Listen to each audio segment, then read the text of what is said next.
Hello सभी को नमस्कार। मैं सुखदेव स्वागत करता हूं आपका आपके अपने चैनल संवाद जंक्शन पर।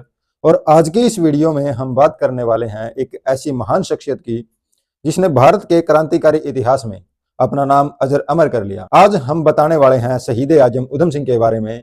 आज है 26 दिसंबर और इसी दिन उधम सिंह का जन्म 1899 को संगरूर जिले के सुनाम शहर में हुआ। पंजाब के संगरूर से आने वाले उधम सिंह बेहद गरीब परिवार से हुए।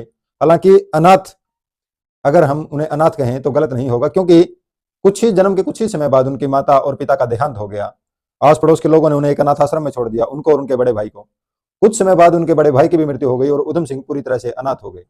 गरीब का कोई नहीं होता, यह शिक्षा हमें यहाँ पर मिलती है। उसके बाद में उधम सिंह का जीवन चलता गया। वो क्रांतिकारी मिशन के तहत क्रांतिकारी आंदोलन के उनके अंदर था। क्रांतिकारी आंदोलन का बीड़ा उन्होंने लिया और जलियांवाला बाग हत्याकांड, आप में से शायद ही किसी कोई ऐसा शख्स हो जिसने ना सुना हो। जलियांवाला बाग हत्याकांड में उधम सिंह क्रांतिकारियों के बीच में उनको पानी पिलाने का कार्य कर रहे थे। जिस समय पर वहां पर नरसंहार हुआ, उधम सिंह वहीं मौजूद थे। ये उनकी किस्मत कहिए या कुदरत का करिश्मा कि वो वहां से जिंदा बच निकले। वहां से प्रण लिया शहीद आजम उधम सिंह ने कि मेरी जिंदगी का एक ही मकसद होगा, वो होगा माइकल ओडवायर को मारना। जिस तरीके से उदाहरण दिए जाते हैं अर्जुन की तरह चिड़िया की आंख पर निशाना लगाने के लिए, वही देखना जरूरी है। वही शिक्षा हमें उधम सिंह के जीवन से भी मिलती है कि अगर आपने जिंदगी में कुछ भी करने की ठान ली तो आप वो पूरा किए बगैर नहीं मर सकते। उधम सिंह की जो क्रांतिकारी गतिविधियां थी वो और भी बढ़ गई। उनका नाम शहीद आजम भगत सिंह के साथ जुड़ा। उनको हथियार सप्लाई करने में उनका योगदान बताया जाता है इतिहासकारों के द्वारा। और उन्होंने जीवन भर तमाम कठिनाइयों का सामना करते हुए, बचपन में उनका नाम शेर सिंह रखा। उनकी हरकतों को देख करके अनाथ आश्रम में, क्योंकि वो उधम बहुत मचाते थे, शरारत बहुत करते थे, तो उनका नाम उधम सिंह पड़ गया। शेर सिंह से उधम सिंह बन करके शहीद आजम उधम सिंह क्रांतिकारी गतिविधियों में शामिल हो गए।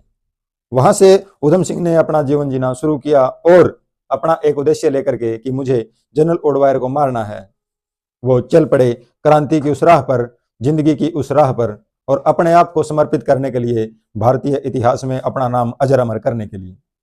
शहीद आजम उधम सिंह ने तमाम जीवन संघर्ष के साथ जिया और उन्होंने किसी भी कार्य में इतनी कुशलता प्राप्त की कि उसके ऊपर जहां पर भी वो जाते थे किसी को शक ही नहीं हो पाता था।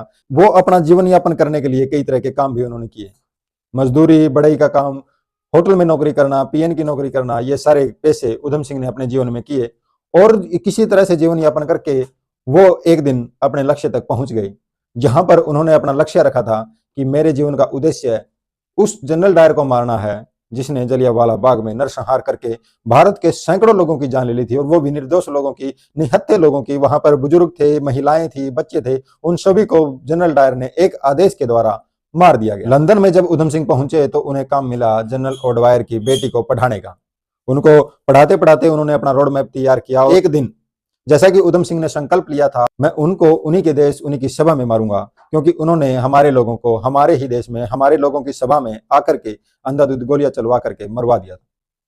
यही संकल्प उधम सिंह का पहुंचा देता है उन्हें जनरल ओडवायर के पास, जहां पर एक सभा के द्वारा उनका सम्मान समारोह किया जाता था, क्योंकि वो भारत से एक बड़ा कार्य करके निर्दोष लोगों को मार करके वहां पर पहुंचे थे। वहां पर उस जनसभा में उनको सम्मानित करने के लिए बुलाया गया था। वहीं पर पहुंच जाते ही उनकी मौत बन के उधम सिंह, यहाँ उधम सिंह अपनी पुस्तक में पिस्तौल रख के वहां पर पहुंच जाते हैं। और जिस दिन का इंतजार था उधम सिंह को, वो दिन उधम सिंह के सामने था।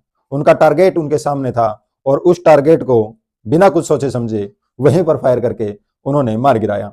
और ना सिर्फ मार गिराया, बल्कि वहां पर खड़े होकर के इंकलाब जिंदाबाद, भारत माता की जय जैसे नारे भी लगाने लगे और पूरी दुनिया को दिखा दिया कि एक भारतीय, एक अकेला भारतीय अगर संकल्प ले ले तो वो क्या कर सकता है। एक भारत का क्रांतिकारी किस हद तक क्रांति के रास्ते पर चल के अपने जीवन को कुर्बान करने की सोच ले तो वो किस हद तक जा सकता है। उधम सिंह को गिरफ्तार कर लिया गया, उन्हें जज के सामने पेश किया गया, उनसे इतनी बुरी तरह से मारपीट की गई, लेकिन उधम सिंह टस से मस नहीं हुए। उन्होंने ना तो अपना इरादा बदला, ना अपना संकल्प, जो कि वो पूरा कर चुके थे।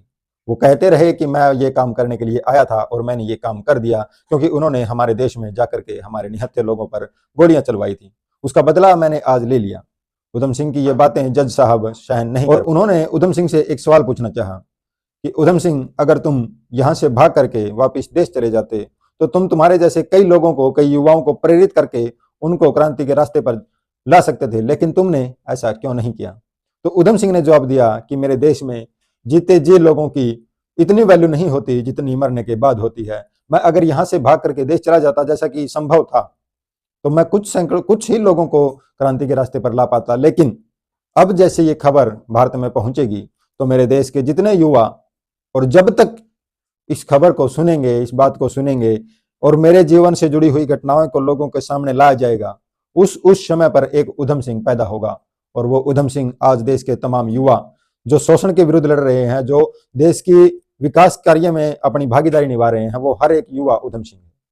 तो सैकड़ों उधम सिंहों को जन्म दे करके जब फांसी देने का समय हुआ उधम सिंह को, तो जज ने उनसे पूछा कि तुम्हारा नाम क्या है, क्योंकि उधम सिंह जानते थे अंग्रेजों की चाल, जो धर्म के नाम पर, जाति के नाम पर लोगों को बांट करके, बांटो और राज करो की जो नीति उनकी थी, वो अच्छी तरीके से जानते थे उधम सिंह।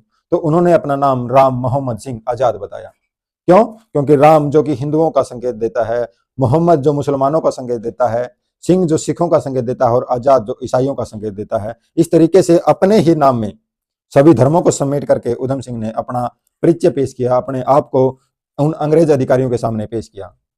तो उधम सिंह का नाम सुन करके जज साहब हैरान रह गई और उनकी एक ना चली, उन्होंने राम मोहम्मद सिंह आजाद लिख करके कलम तोड़ दी गई, उधम सिंह को फांसी दे दी गई। लेकिन उधम सिंह नहीं मरे। आज तक वो भारत के सैकड़ों युवाओं के दिलों में जिंदा है। आज तक वो भारत के तमाम आंदोलनों में जिंदा है, चाहे वो किसी भी तरीके का समाज हित में आंदोलन हो, उन आंदोलनों में उधम सिंह जिंदा है। और वो जिंदा रहेंगे युवाओं की सोच में, जब तक इस देश के अंदर युवा इतिहास को पढ़ते रहेंगे, युवा हमारे क्रांतिकारी इतिहास की जानकारी लेते रहेंगे, तब तक उधम सिंह जिंदा रहेंगे। आज उनके जन्मदिन पर हम उनको सत सत नमन करते हैं, श्रद्धांजलि अर्पित करते हैं। आप इस वीडियो में क्या कमेंट करना चाहेंगे? उधम सिंह की ये कहानी जो हमने आपको बताई, ये कैसी लगी? ये कमेंट बॉक्स में जरूर बताएं। मिलेंगे फिर किसी कार्यक्रम में, तब तक के लिए जय हिंद, जय भारत, वंदे मातरम।